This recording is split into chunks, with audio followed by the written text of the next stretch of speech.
Hello, everyone. I'm Big Al with Country Music News International, and we're here at CRS in Nashville. Another mover and a shaker, and this gentleman here is from all the way out west. Well, he was. We'll talk about that as we get into the music and all the craziness here between me and him, and I think we may get to laughing a little bit. I don't know. I'm so... Hopefully. Yeah, I hope, yeah, I really do. I hope so.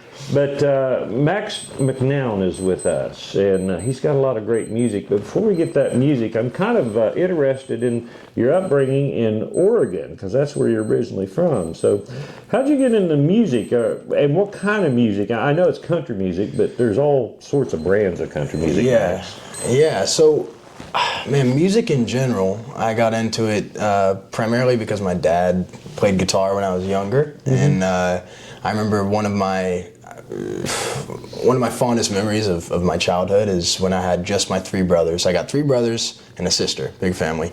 But my three brothers and I, before my sister was born, we all slept in these different rooms, and there was a hallway that connected all of us. And my dad would sit out there, and he'd play some Jack Johnson and play some John Denver and sing to us with his guitar. And so from a very young age, I just loved music, and I just, it brought me a ton of joy, and I kind of owe the country, finding myself in the country space, I owe that to my dad.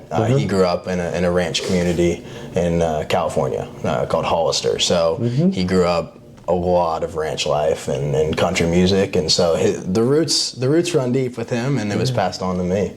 You know, it amazes me, and I've played and traveled a lot out California, Oregon years ago. I just couldn't believe the people, how they love good traditional country music like John Denver and people like that, Johnny Cash and things, you know. Yeah. You always figure people from California or Oregon or that far west are kind of into maybe something a little bit different, but you know, it really amazed me, all the people, how they enjoy that good old music. Now, you've come to Nashville, I guess, 3 times, and I guess you did what I did. You just packed up a U-Haul, and here you are, right? Yeah, yep. 36 hours on the road. Was it straight through? I stopped in Cheyenne because I had to, because of George Strait. I just had to. I had to check it out. I had to see what all the fuss was about, and it was beautiful. And it definitely was worth the stop. We saw some bison. Did you get to see some bison? Yeah. We stopped on a bison farm, and we took a little train around. It was just me and my roommate and my friend, and they accompanied me. And then we also stopped at Joe's Chicken in Kansas City, Missouri.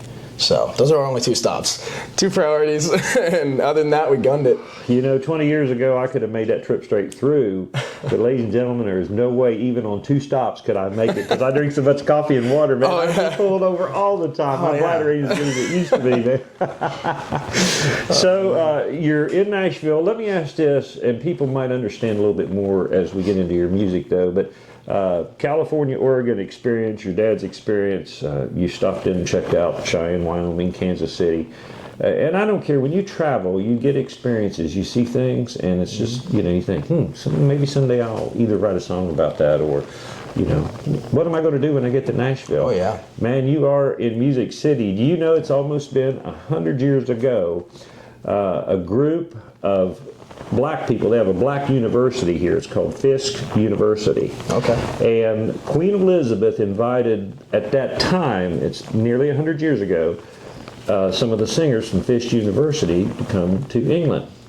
And they were there, and they were getting ready to sing for the Queen, and she looked at them and she said, "You guys are from that Music City." And that's how Nashville got its name, Music City. I did not know that. Yeah. Wow. From Queen Elizabeth. Queen of England. Yeah, sure thing. And the reason why I throw that in there is just because you come to Nashville, and he's living here now, you're going to really run into a lot of historic stuff, and it's going to make you really want to write a lot of different songs. So what about your music? What's going on with you right now? Well, right now we just released a song about a week ago. It's called Turn Into Missing You, and we have lots of stuff on the way. I'm super excited about everything that's coming. There's an album release on April 12th called Wandering, and just lots of music. We're just putting out stuff that I started out just doing like social media videos. Right. And then things just really took off, and I'm super grateful to be where I'm at with all this stuff on the way. You're on TikTok, aren't you? I am. I didn't want to say it. Yeah. No. That's cool, because am I thinking that you have over like 1 million or 800 million or something views on TikTok? I mean, it's really high up there. There's a lot of views. I mean, I looked if at I had to that. calculate the views just off the top of my head, probably like 50 million, I would say. Yeah, I knew. I mean, it was really a lot, and I couldn't remember. I know it's in the millions, though. Yeah. Oh, yeah. I mean, if you think about, that's been such an interesting thing in my career, because everything is so backwards now with how it used to be. So my manager always tells me, because he's been in the business for 30 years. It's also my uncle is managing me, so it's like a family duo, keeping it in the family. Oh, that's cool. And so he always mentions that. He's like, it's so crazy that you can hop on TikTok and you've played for millions of people. You've played live for thousands and thousands of people. Yeah. And you've never even actually played a live show in front of anybody. Yeah. You know, like it's baffling to him and to me to have all these eyes on me that you never actually communicate with. So that's one of the things. I mean, we're setting up shows. We have a showcase at the Mercury Lounge in New York, in the basement here in Nashville, and those are going to be basically my first true shows. New York, huh? Yeah. You know what happened the last time somebody that had millions of views on TikTok, and they said something about they were going to give something away, and I'm talking, they had the whole town of New York nearly shut down, so many people showed up. Wow. Yeah, it really kind of turned out bad because they were live, but they put it on TikTok.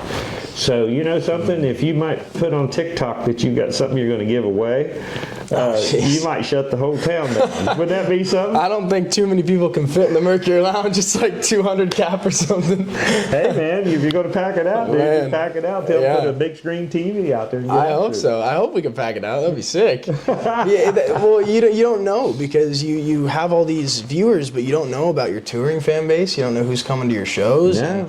And so it's kind of, it's a little bit nerve-wracking, because it's like streams are one thing, but getting people that feel a connection to you and they want to go watch you sing, I'm hoping there's a lot out there, but we don't know. We're figuring it out. Oh, I'd love to be able to hang with you. Just watch it. I think it would be really great. And I'm so glad that you're here to talk a little bit about that. I've never really had covered that too much with anybody. You kind of really answered one question I wanted to ask, because I was going to ask, out of all those hundreds of millions of people on TikTok, does any of them at all communicate with you?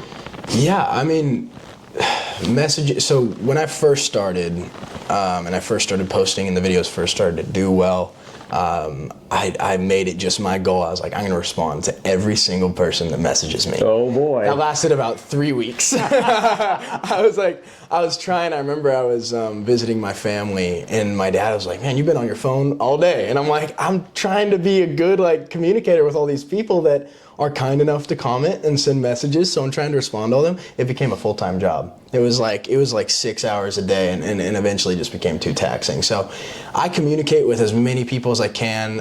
Whenever I go live on TikTok, I make sure I stay super engaged and respond to people's comments. And on Instagram, I like to respond to messages, because Instagram, there's not as many flowing in. But I do my best. It's kind of hard. It's difficult, which is why I'm super excited for touring, because I'm so excited to be able to look the people that my music has impacted in the eyes. Sure. Oh yeah. And see that, because that's going to be something that's going to be life-changing for me, I think. Just in your talking voice, I can tell you're very passionate and you are excited. I am.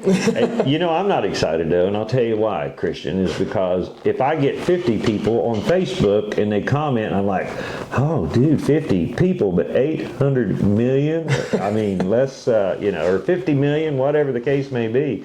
Dude, you got it going on. That's where it's all counting at. And I'm not even going to say if you want to get Max on social media, y'all know where to go. But you've got a website too. Yes, we do. Yeah. MaxMcNown.com for updates on tours. And we actually just announced our first merchandise release. So that's super cool. First time I've ever had a shirt with my name on it. Hey, well, maybe one of these days when you hit the Grand Ole Opry and everything, and you see an old man like me hanging around, say, hey, here's one of my shirts. A free shirt? All right, hey, I'll try to get you one right now. Yeah, that'd be cool. I'd wear it too. Yeah, all right. I sure would. You better believe I would. I care about my designs. I make sure that, you know, they aren't chintzy. The worst thing is buying some artist shirt and it's just like made out of plastic. Oh my goodness.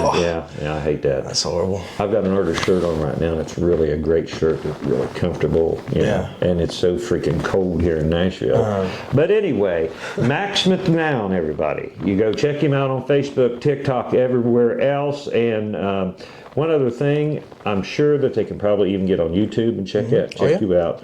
And all the downloading platforms. And once again, the new song, what is it right at this moment? The newest song is called Turned Into Missing You. Turned Into Missing You. Yeah. Mac, it has just absolutely been a pleasure to talk with you. Yeah, thank you so much for having me. Yes, sir. I really appreciate it. Yeah, sure. This is my first in-person interview.